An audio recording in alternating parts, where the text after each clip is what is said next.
নজরুলকে বিদ্রোহী রূপে বা সাম্যবাদী রূপে বা হিন্দু মুসলমানের সমন্বয়বাদী রূপে দেখা মোটেই অসার্থক নয়, কিন্তু তার এই সবগুলো ভাবের মূলে আছে উদ্ধৃতি তার আত্মমহিমাবোধ। নজরুল তাপস নন, তার বহু গুণের মধ্যে এই এক বড় অসম্পূর্ণতা। নজরুল তার অতীত হিসেবে যেমন ইসলামী ব্যাপারগুলো নিয়েছেন, ঠিক তেমনি হিন্দু ধর্মীয় ব্যাপারগুলো নিয়েছেন, কারণ বাঙালি মুসলমানের পুরনো উৎস যে হিন্দু, এতে তো কোনো সন্দেহ নেই। রেনেসায় পুনর্জাগরণ আর পুনর্নির্মাণের যে প্রবণতা থাকে, তার অংশ হিসাবেই নজরুলের কবিতা গানে পুরনো স্মৃতি হিসেবে প্রতীকপ্রীতির নব উদ্বোধন ঘটেছে। তিনি ইসলামী সঙ্গীতের মাধ্যমে বাংলার বিপুল মুসলমান জনগোষ্ঠীর অন্তরে প্রবেশ করতে পেরেছেন, কিন্তু ইসলামী সঙ্গীতের চাইতে অদূদের মতে শ্যামা সঙ্গীতের রচয়িতা নজরুলই সার্থকতা অর্জন করেছেন অনেক বেশি। প্রথমে বলা যাক যে আসলে আমরা কি নিয়ে আলাপ করতে যাচ্ছি। কাজী নজরুল ইসলাম সম্পর্কে কাজী আব্দুল ওদুদের লেখালেখি, মূল্যায়ন এবং আনুষঙ্গিক মন্তব্যাদির পর্যালোচনা করাই আমাদের এই লেখার উদ্দেশ্য। প্রায় সমসাময়িক এই দুজনের নানান রকম পারস্পরিকতা ছিল। নজরুল কলকাতায় থিতু হওয়ার আগেই সাহিত্যিক হিসাবে ওদুদের খানিকটা খ্যাতি হয়েছিল এবং প্রতিষ্ঠা লাভ ঘটেছিল, তবে সেই প্রতিষ্ঠা ছিল মূলত সৃষ্টিশীল লেখক হিসেবে। কয়েক বছরের মধ্যেই নজরুল প্রতিষ্ঠিত হয়েছিলেন বাংলা সাহিত্যের অন্যতম প্রধান সৃষ্টিশীল প্রতিভা হিসেবে, আর কাজী আব্দুল ওদুদ তাঁর লেখালেখির ধরন এবং কর্মতৎপরতা খানিকটা পাল্টে প্রধানত মননশীল প্রাবন্ধিক রূপেই খ্যাতি অর্জন করেন। তাদের দুজনের মানসিক গড়ন এবং সক্রিয়তার ধরনে এন্তার ফারাক ছিল, খুবই আলাদা, যেটা আমরা পরে যে বিষয়ের উপর আমরা খুব জোর দেব। তবে বাঙালি মুসলমানের সমকালীন বাস্তবতার গণ্ডিতে কাজ করেছেন বলে তাদের সম্পর্ক যেমন চলমান ছিল, ঠিক তেমনি ওদুদকেও বিভিন্ন সময়ে নজরুল বিষয়ে লিখতে হয়েছিল। এই লিখতে হয়েছিল কথাটার উপর আমি জোর দেব। এবং তারা আবার কলকাতায় একসঙ্গে কিছুদিন ছিলেনও, মানে ঘনিষ্ঠতা ছিল। যখন ওদুদ ঢাকায় চলে এসেছিলেন তখন কিছুদিনের জন্য দূরত্ব ছিল, তারপর আবার তারা কাছাকাছি গেছেন ইত্যাদি। নজরুল প্রসঙ্গে ওদুদের লেখার পরিমাণ তুলনামূলক কম হলেও ব্যক্তিত্ব সম্পন্ন রচনা হিসেবে সেগুলোর, বিশেষত 1941 সালে লেখা তার প্রধান রচনা নজরুল ইসলাম, যেটির নাম, সেটির বিশেষ খ্যাতি আছে। নজরুল বিষয়ক অসংখ্য সংকলনে এই লেখা মুদ্রিত হয়েছে এবং নজরুল বিষয়ে যারা পর্যালোচনা করেছেন তারাও লেখাটি খুব গুরুত্বের সঙ্গে সবসময় আমলে নিয়েছেন। এর মূল কারণ মননশীল ও ব্যক্তিত্ব সম্পন্ন লেখক হিসেবে কাজী আব্দুল ওদুদের খ্যাতি। অন্য কারণ হলো লেখাটির দলছুট স্বভাব।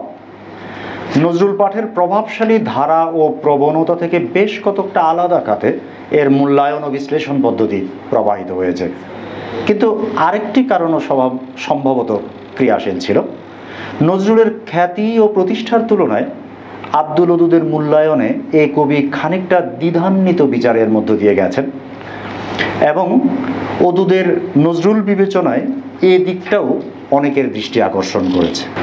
নজরুল সম্পর্কে ওদুদের মূল্যায়ন সম্পর্কে বেশ কিছু পর্যালোচনা সম্পন্ন হলেও এ বিষয়ে নতুন বিবেচনার সুযোগ আছে। বর্তমান প্রবন্ধে কতগুলো বিশেষ দৃষ্টিভঙ্গি থেকে এই রচনাগুলো, মানে ওদুদের রচনাগুলো পঠিত হয়েছে। পাঠ পদ্ধতির দিক থেকে আমাদের অবলম্বন ছিল মূলত তিনটি দিক। এক, নব্য সমালোচনাবাদীদের আঙ্গিকে আমরা টেক্সটের পাঠ করেছি। দুই, ঐতিহাসিক পাঠ পদ্ধতির নিরিখে আমরা টেক্সটের পটভূমি বিচার করেছি, মানে ওদুদের রচনাগুলো।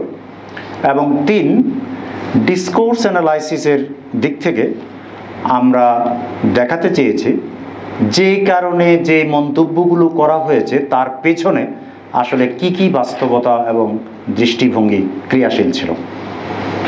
নজরুল প্রধানত কবি, আর খুব ব্যক্তিত্ব সম্পন্ন দৃষ্টিকোণ থেকে ওদুদ নজরুলের কবি স্বভাব উন্মোচন করতে চেয়েছেন। এই বাস্তবতার কারণে মতাদর্শিক, মানে ইডিওলজিক্যাল, এবং নান্দনিক, মানে অ্যাস্থেটিক্যাল পটভূমিতে আলোকপাত করাই আমাদের এই পর্যালোচনার মুখ্য উদ্দেশ্য বলে আমরা সাব্যস্ত করেছি। সেদিক থেকে কেবল নজরুল নন, অদূতও আসলে আমাদের আজকের এই আলোচনার বিষয় বা সাবজেক্ট ম্যাটার। এখন এই প্রস্তাবের পরে আমরা অদূতের লেখাগুলো পড়ব, নজরুল সম্পর্কিত তার লেখাগুলোর এটা সারসংক্ষেপ বা প্রাথমিক পর্যালোচনা হাজির করব। প্রথমে আমরা আলাপ করব তার নজরুল বিষয়ে প্রকাশিত বই নিয়ে। এটা আসলে পুস্তিকা, খুব ছোট্ট একটা বই। বইটির নাম ছিল নজরুল প্রতিভা। এটা প্রকাশিত হয়েছিল 1949 সালে। তবে এটার প্রধান যে লেখাটি, সবচেয়ে আলোচিত লেখা, এটা প্রকাশিত হয়েছিল 1941 সালে। এই প্রবন্ধটি, মানে যার নাম নজরুল ইসলাম, নজরুল ইসলাম নামে তার আরেকটি প্রবন্ধ আছে একটু পরে লেখা, সেটার কথা আমরা পরে বলবো। নজরুল ইসলাম প্রবন্ধের শুরুতেই নজরুলের সাহিত্যিক জীবনকে অদূত 4টি ভাগে ভাগ করেছেন। এক ভাগে তিনি রেখেছেন বিদ্রোহীর আগের লেখাগুলোকে, তারপরে বিদ্রোহী লেখা থেকে শুরু করে নজরুলের রাজনৈতিক জীবন অদূতের ভাষায় যতদিন ছিল, মানে গান শুরু হওয়ার আগে, এটাকে করেছেন তিনি দ্বিতীয় ভাগ। আর গানের পর্বটিকে তিনি করেছেন তৃতীয় ভাগ। আর চতুর্থ ভাগকে তিনি নাম দিয়েছেন যোগী জীবন। মানে এই লেখা যখন লেখা হয় তখনও নজরুল নির্বাক হননি। 1941 সালে তিনি নাম দিয়েছেন যোগী জীবন। প্রথম পর্বের আলোচনা তিনি করেছেন খুবই সংক্ষিপ্ত পরিসরে। তিনি বলছেন যে নজরুল একদম শুরুতেই, সবাই জানেন যে জনপ্রিয়তার তুঙ্গে উঠেছিলেন, এবং এই জনপ্রিয়তার কারণ কি? তিনি বলছেন জনপ্রিয়তার কারণ নবীনতা এবং উদ্দামতা, এবং বিশেষভাবে ছন্দ সামর্থ্য। হয়তো ওই যে মহিতলাল মজুমদার নজরুলের যে ভূয়সী প্রশংসা করেছিলেন সেটা তার মাথায় ছিল। এবং বিদ্রোহী প্রকাশের আগেই এগুলোর কারণে পরে তিনি, আমরা বলবো যে তিনি বিশেষভাবে চারটা কবিতার নাম বলেছিলেন, যে এগুলোর কারণে তিনি কবি হিসাবে স্বীকৃতি পেয়েছিলেন। অদূতের মতে এই পর্বে নজরুল রবীন্দ্রনাথের প্রেম সঙ্গীতে মগ্ন ছিলেন। আপনারা জানেন অনেকে যে নজরুলকে রবীন্দ্রনাথের গানের হাফেজ বলা হতো। প্রচুর পরিমাণে গান তিনি জানতেন এবং গান গাইতেন, দিনরাত গান গাইতেন। সেটা হয়তো তিনি মনে রেখেছেন। এবং রবীন্দ্রনাথের বাইরে তার প্রিয়তম কবি ছিলেন সত্যেন্দ্রনাথ দত্ত, নজরুলের কিছু আগের কবি। আর ফার্সি কবি হাফিজের প্রেমমূলক কাব্যেও তিনি বেশ অনুরাগী ছিলেন। অদূত সবসময় উল্লেখ করেছেন যে বাংলার সন্ত্রাসবাদীদের দল কবির কাছে বিশেষ শ্রদ্ধার আসনে ছিল, এবং তাদের দ্বারা নজরুল খুব বেশি পরিমাণে প্রভাবিত হয়েছেন।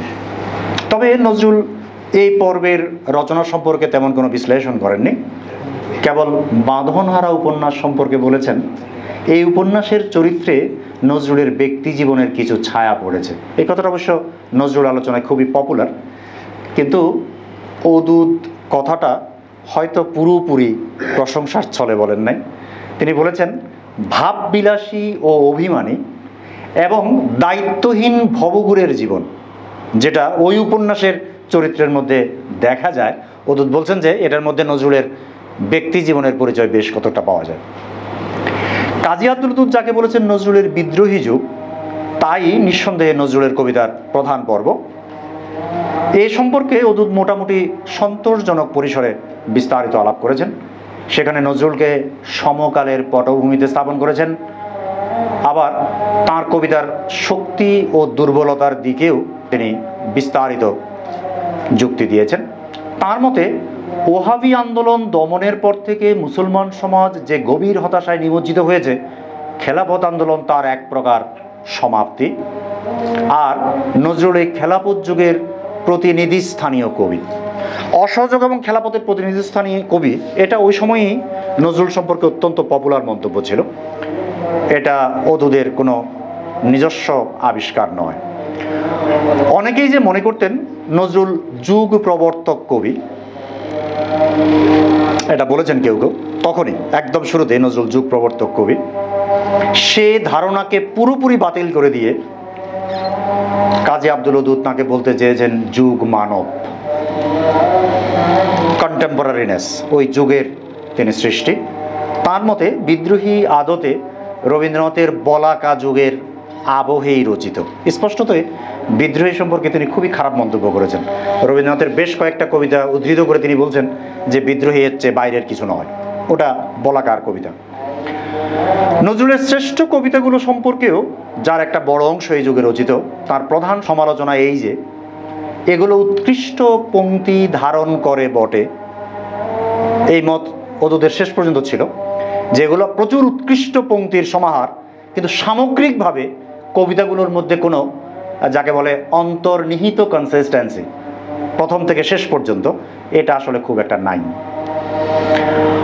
আর বস্তুত নজরুলের কবিতা তার মতে সমকালীনতাকে ধারণ করার শক্তি, সামর্থ্য এবং সাফল্য দেখালেও শৈল্পিক পরোক্ষতার প্রয়োজনীয় অবকাশ তৈরি করতে পারেনি।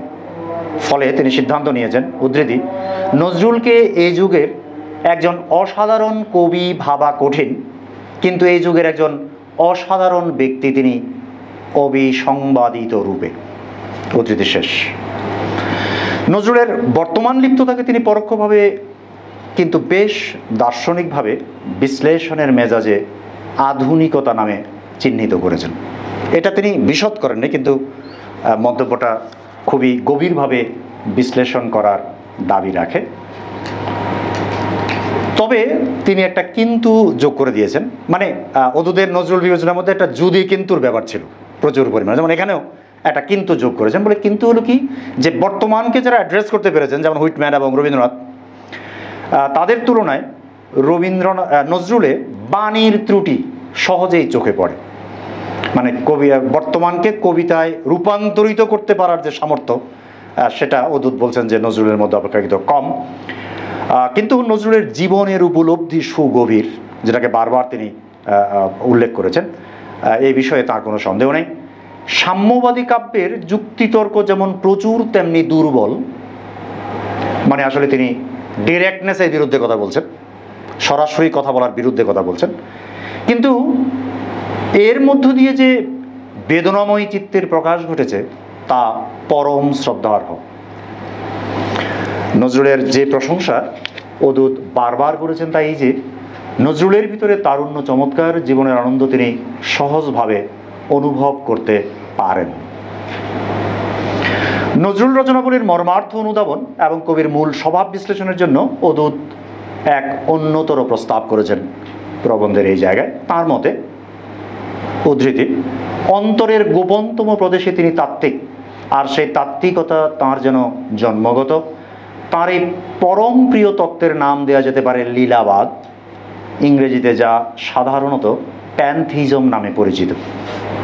অদূতের বিশ্লেষণ মোতাবেক নজরুল যে এক গভীর সাম্প্রদায়িক পরিস্থিতিতেও তৌহিদের শক্তিশালী ব্যাখ্যা দিতে পেরেছেন, কিংবা হিন্দু দেব দেবীকে নিয়ে দুর্দান্ত সব রচনা লিখতে পেরেছেন, তা এই এক সর্বব্যাপী লীলাবাদেরই প্রকাশ। অদূত থিওরিটিক্যালি খুবই প্রোফাউন্ড, এবং এই যে তার প্রস্তাব, এগুলো অন্যরা মানুক বা না মানুক, এটা নজরুলের আজ পর্যন্ত যেই ধারাবাহিক মূল্যায়ন তার তুলনায় খুবই আলাদা।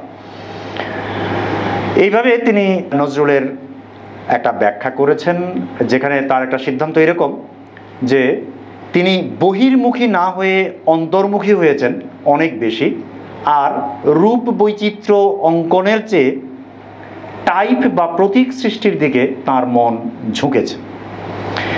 বিদ্রোহী কবিতা সম্পর্কে তিনি এখানে আরেকবার মন্তব্য করেছেন। তিনি বলছেন, বাস্তব পক্ষে এই এক অপূর্ব উন্মাদনের কবিতা, কোনো বিদ্রোহ বাণী এতে বিঘোষিত হয়নি। একেবারেই অন্যরকম একটা মন্তব্য। এর যে বিখ্যাত চরণ, আমি বিদ্রোহী ভৃগু ভগবান বুকে এঁকে দেই পদচিহ্ন, এই পংক্তি সম্পর্কেও তিনি বলছেন যে এটা আসলে ঈশ্বর বিরোধী, ভগবান বিরোধী কোনো মন্তব্য নয়, এটা বিদ্রোহ বাণী নয়, বরং এক হিসাবে এটা গভীর ঈশ্বর নির্ভরতারই বাণী। উদ্ধৃতি শেষ। নজরুল সাহিত্যের তৃতীয় স্তরকে তিনি অভিহিত করেছেন গানের পর্ব হিসেবে।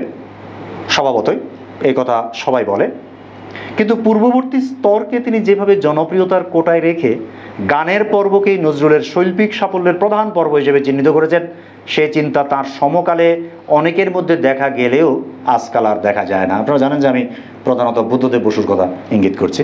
বুদ্ধদেব বসু এই কাণ্ড করেছিলেন। তিনি তার আধুনিক বাংলা কবিতার সংকলনে নজরুলের কোনো কবিতা নেন না, সবগুলো গান নিয়েছিলেন।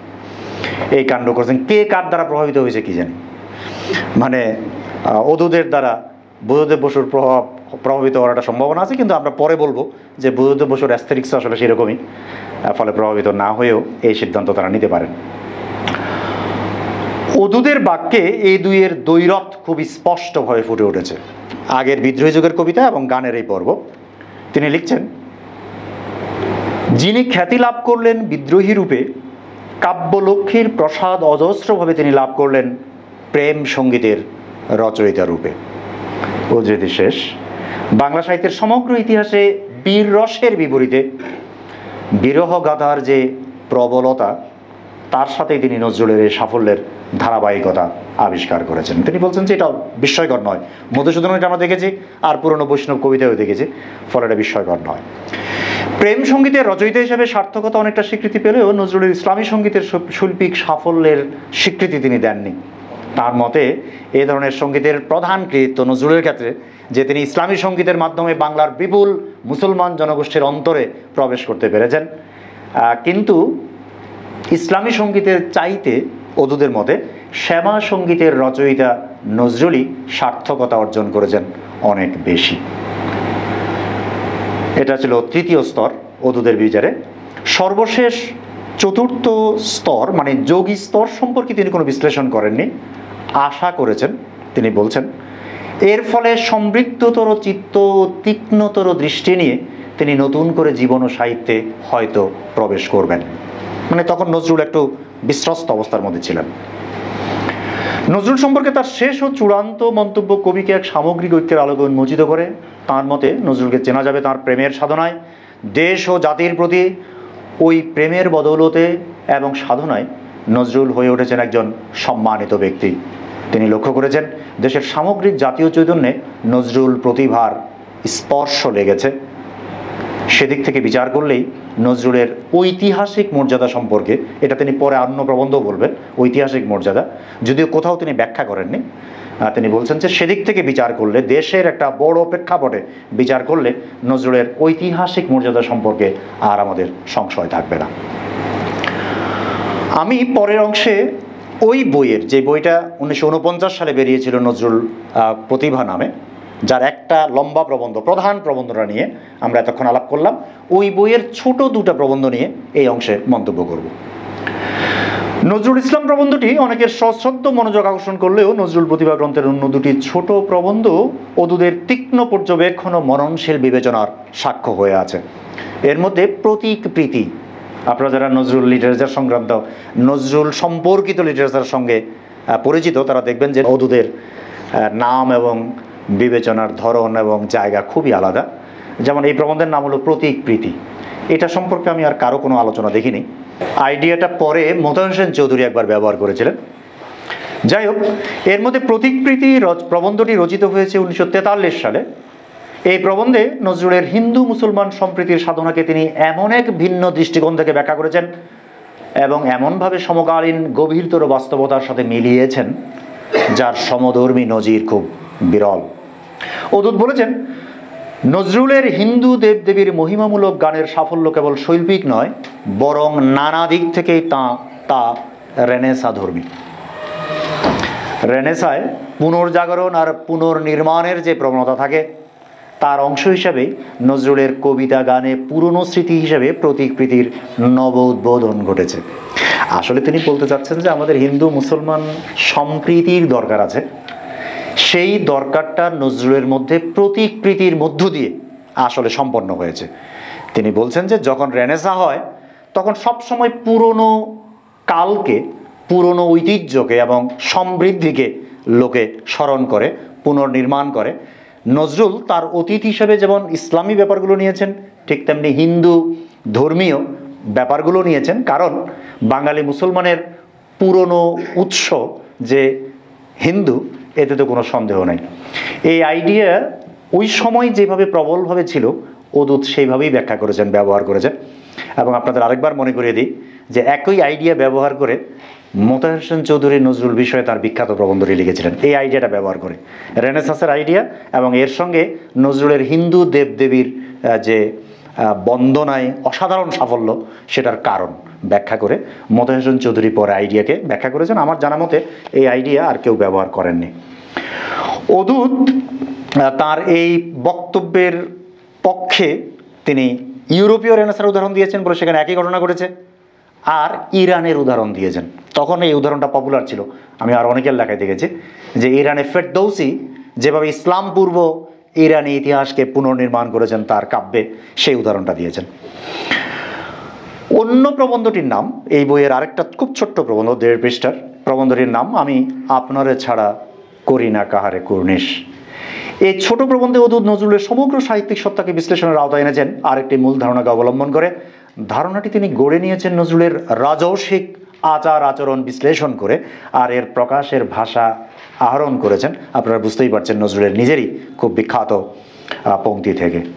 অদূতের মতে নজরুলের ক্ষেত্রে এই উচ্চারণ কথার কথা নয়, আমি আপনারে ছাড়া করি না কাহারে কুর্নিশ, সেটা কথার কথা নয়, বরং এটি তার রচনার এক স্থায়ী ভাব, প্রধান ভাব। এদিক থেকে অদূতের সিদ্ধান্ত এই যে নজরুলকে বিদ্রোহী রূপে বা সাম্যবাদী রূপে বা হিন্দু মুসলমানের সমন্বয়বাদী রূপে দেখা মোটেই অসার্থক নয়, কিন্তু তার এই সবগুলো ভাবের মূলে আছে উদ্ধৃতি তার আত্মমহিমাবোধ। উদ্ধৃতি শেষ। এই বোধ থেকেই সবগুলো ভাব বিশেষ রস ও রূপ পেয়েছে। এই থিসিসটা অবশ্য অনেকেই ব্যাখ্যা করেছে বিভিন্নভাবে। নজরুলের এই বোধের উৎস কি হতে পারে তার কিছু অনুমানও তিনি হাজির করেছেন, যেমন কৈশোরে লেটর দলে গান গাওয়া। নজরুল, অদূত বলছেন সেখান থেকে তিনি বেদুইনি ভাব পেয়েছেন, শব্দটা অদূতের, বেদুইনি ভাব। হিন্দু পুরাণের সাথে নিবিড় পরিচয়ের কারণে তিনি তার অত্যন্ত প্রিয় সোহম তত্ত্ব তিনি হয়তো সেখান থেকে পেয়েছেন, এবং যুদ্ধকালে তিনি অনুমান করছেন হাফিজ ভক্ত এক পশ্চিমী মুসলমানের সাথে পরিচয় সূত্রে সুফি তত্ত্ব আনাল হকের সঙ্গে হয়তো নজরুলের পরিচয় হয়েছিল। যেভাবে হোক না কেন নজরুলের সাহিত্যিক ব্যক্তিত্বে এসব তত্ত্ব খুবই বিশিষ্ট প্রতিক্রিয়ার সঞ্চার করেছে। এই তত্ত্বপ্রীতির কারণে অদূত আগের প্রবন্ধ বলেছেন, এখানেও বলছেন যে তার কিছু ক্ষতিও হয়েছে। সেই ক্ষতিটা হলো যে তার বাণী অপেক্ষাকৃত কাব্যময়তার পরিবর্তে তত্ত্বময় হয়েছে। এটা অদূতের একটা অনবরত বলা অভিযোগ। তার বাণী প্রাখর্য তত লাভ করেনি যতটা হয়েছে তত্ত্বময় ও উচ্ছ্বাসময়।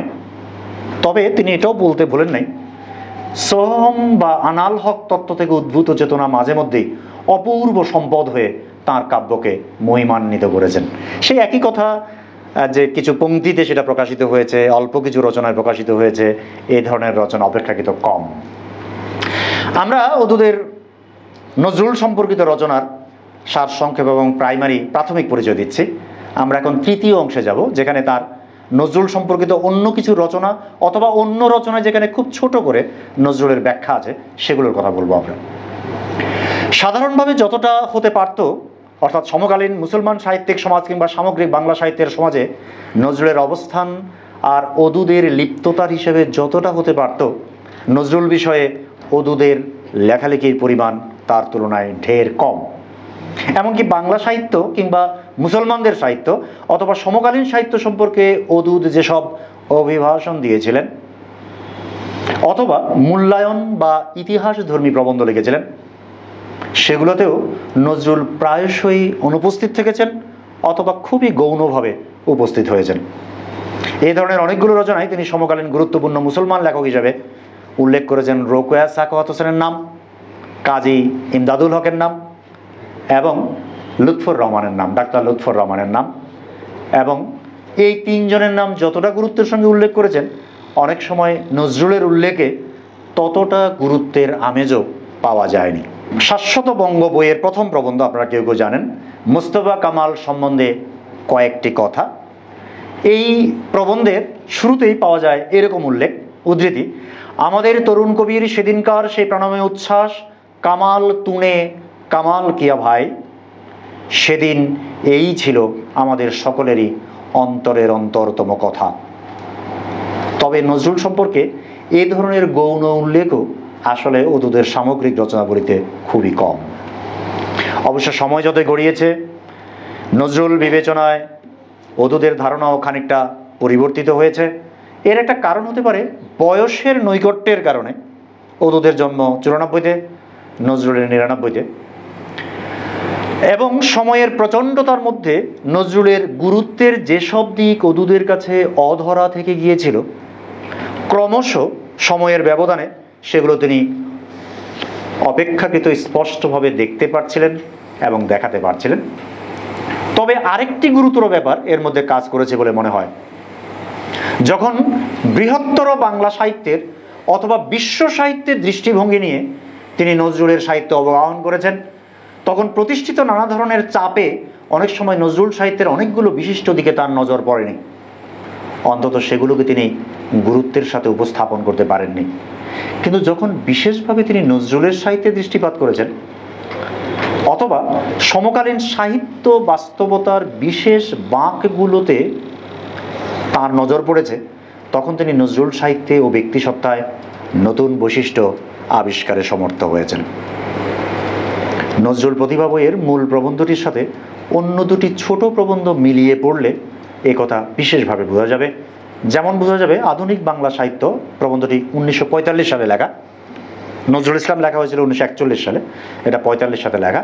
এই প্রবন্ধের মধ্যে নজরুল বিষয়ক তার মন্তব্যও। এই প্রবন্ধে তিনি খুব সংক্ষিপ্ত পরিসরে হলেও নজরুলকে স্বরূপে চিহ্নিত করতে পেরেছেন বলে মনে হয়। নজরুল কাব্যের যেসব ত্রুটির কথা তিনি প্রথম থেকে বলে এসেছেন সেগুলো তিনি পরিহার করেননি। তা সত্ত্বেও যে বিপুলতা আর অন্যরকম সাফল্য নজরুলের সামগ্রিক সাহিত্যকর্ম ধারণ করে বলা যায়, সেগুলোর সংক্ষিপ্ত কিন্তু যথার্থ চিহ্নায়ন এই প্রবন্ধে ঘটেছে।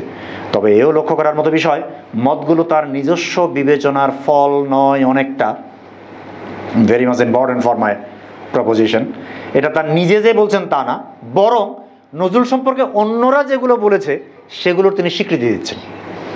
তার ভঙ্গিটা হলো এরকম। এই প্রবন্ধে তিনি লক্ষ্য করেছেন স্বদেশী আন্দোলনের সমস্ত বীর্য নিয়ে তিনি বাংলা সাহিত্যে আবির্ভূত হয়েছেন, মানে নজরুল। তার অপূর্ব তারুণ্য আর অপূর্ব স্বাধীনতা প্রীতির কারণে তিনি অবলীলায় সকলের প্রাণ জয় করলেন।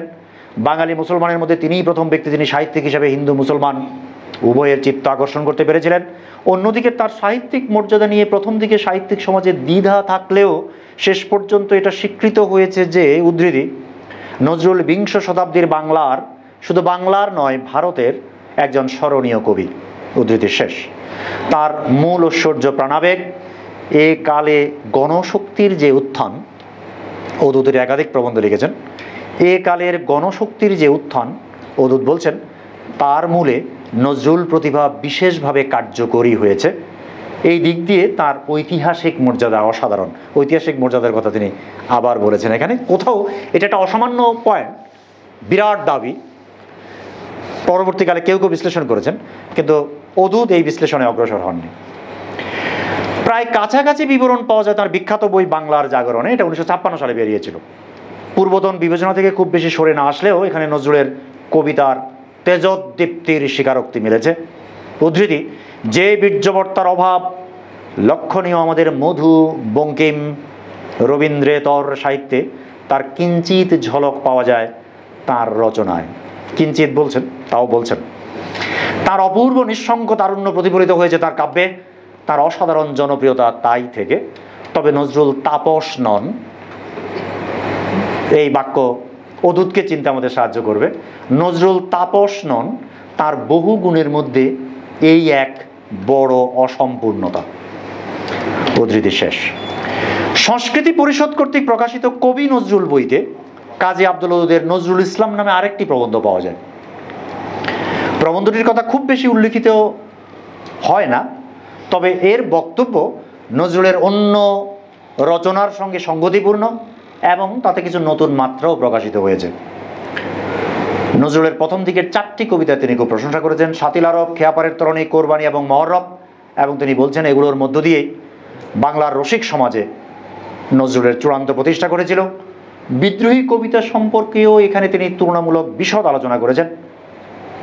তবে সবচেয়ে কৌতূহল উদ্দীপক সাম্যবাদী নজরুল সম্পর্কে। এখানে তিনি জনৈক মার্ক্সবাদী কবির সঙ্গে একমত পোষণ করে বলেন, উদ্ধৃতি, নজরুল ভারতের সর্বশ্রেষ্ঠ সাম্যবাদী কবি, উদ্ধৃতি শেষ। তার মতে মানুষ সম্বন্ধে নজরুলের মতো প্রত্যয়ের সম্পদ না থাকার কারণেই অন্য মার্ক্সবাদী কবিরা নিজেদের প্রবল ইচ্ছাশক্তি এবং বুদ্ধিবৃত্তিক চৈতন্য সত্ত্বেও নজরুলের মতো সফল হতে পারেননি।